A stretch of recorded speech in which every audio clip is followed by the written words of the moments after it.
Hello, everybody. Welcome back to my channel, where other stories and other random things take center stage.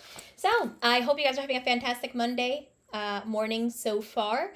Um, Welcome to today's video, and I will be reviewing Girls of Paper and Fire by Natasha Ngan. This is the first book in a trilogy. I have talked about it a couple of times in recommendations specifically. So before I have given these trigger warnings, but before I start even reading the synopsis, I want to give this again.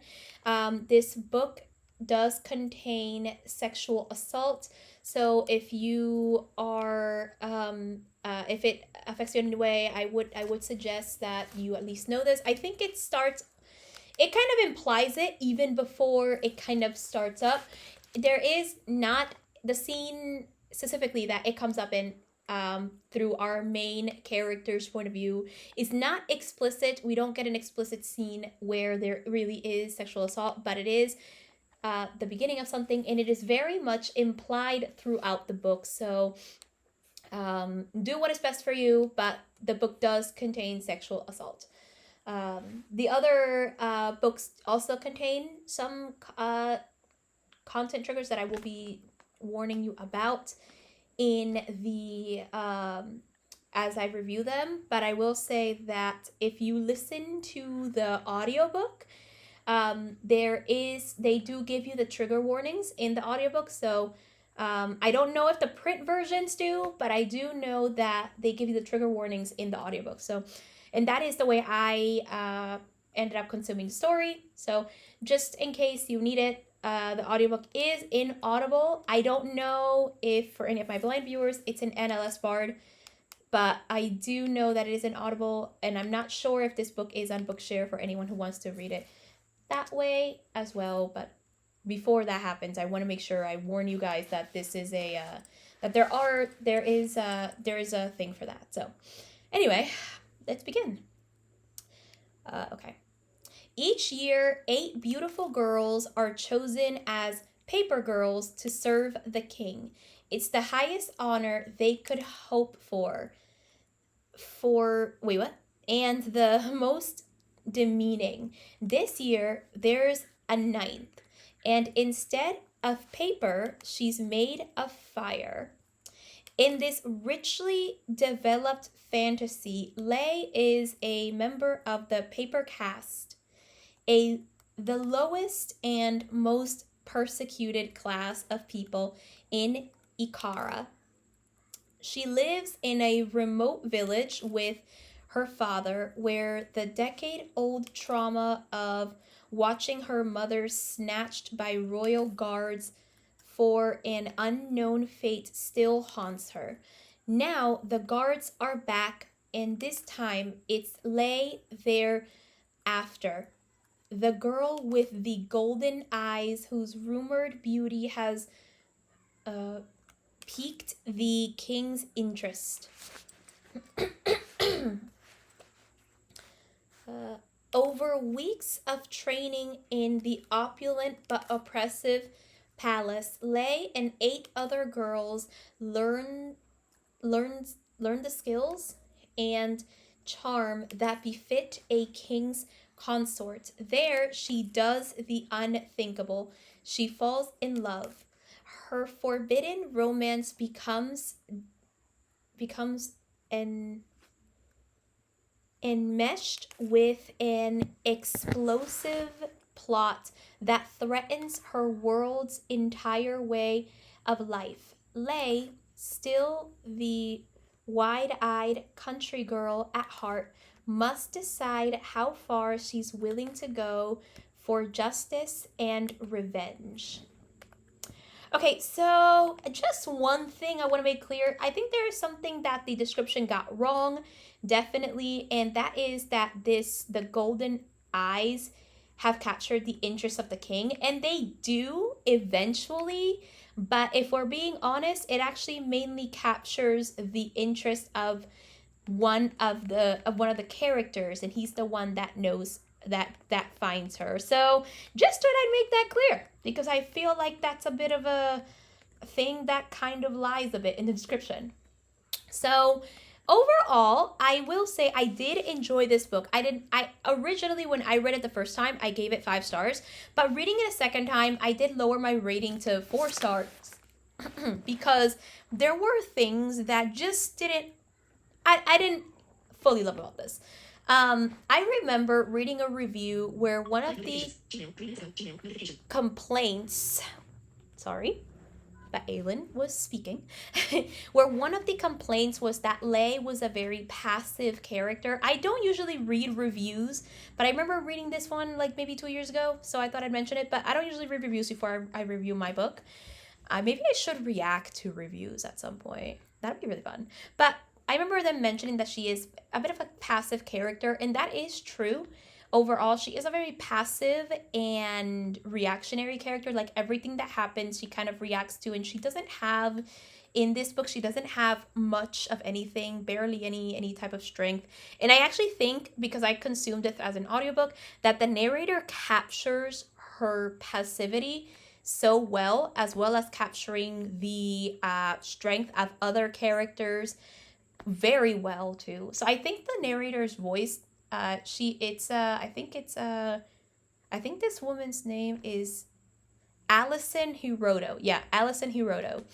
I think her voice captures Lei's character so well as the other characters who might be who might be point of views later on in the books, which we'll talk about in the other reviews. But basically, I do think it does it well. And yes, Lei is a very passive character, but I think there is some strength to it.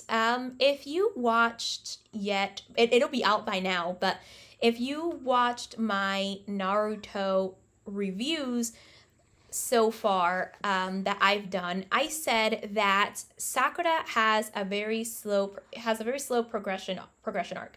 She has a progression arc, and I said how much I really disliked and hated her character and how much she annoyed me, but that I can appreciate the way that her character is written. It's something similar to that here. I can appreciate the passivity and the slow progression arc. I don't necessarily hate Lei's character. I think that her passiveness is actually an interesting strength because we always usually get really active characters, and it kind of feels good to kind of get a break from active characters and instead read the point of view of a very passive character. It does become interesting. She can become, I think for some people, it might be a little bit annoying that she's not acting. There's very little in her. But she does have a strong motive and she has a strong character arc, which we will later talk about because it doesn't show up until later on in the books. But I think that this slow step so far to have her passive is actually a good way to do that because she also builds the world, and through her we get to see how the world works, how different things are in the palace, and we also get to see how these things affect her. So I think the fact that she's a passive character definitely helps here, in my opinion, as a reader. So that's something I just wanted to mention. So that's definitely something I wanted to mention. Also, I like the other characters. I think they're definitely very interesting, the other side characters, the other women, and definitely the political tension. I think she got the political intrigue very well. The court intrigue, I was in love for it. I was eating it up. I love it. All this stuff makes me happy. If I get this in fantasy, I am a very, very happy person because basically court intrigue and political intrigue kind of make a fantasy for me, and I love it. It's one of the reasons, although I had issues with A Song of Ice and Fire, I enjoyed the intrigue, definitely. Especially in A Feast for Crows, even if I thought that was literally the weakest of the books. So basically, yeah, I did enjoy this. I think the writing was very good. She has like a foreword in this book by James Patterson who compliments her writing and says that she has a very lyrical voice. I definitely have to agree. Her writing is very lyrical, very lush. And it kind of fits in. I believe this is inspired by Chinese mythology. I remember either hearing or reading that at some point. I think that's amazing. That's what this is. It's very beautiful. It's very cute.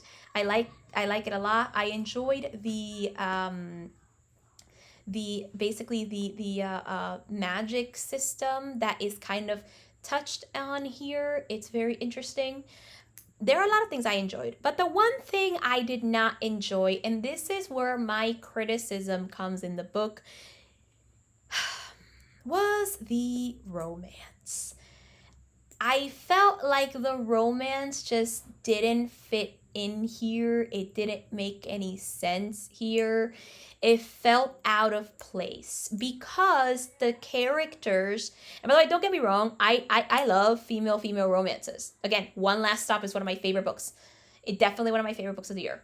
But basically, I think the romance here doesn't fit because I can't see why they would fall in love with each other. I saw enough interactions that would make them look like really good friends, but I didn't see the whole falling in love thing. It just didn't happen. It felt out of nowhere. Like everything kind of felt out of nowhere, especially because there were a bunch of time skips that kind of needed to be there, of course, because of the book and because I think the entire trilogy may take place in like a year. So these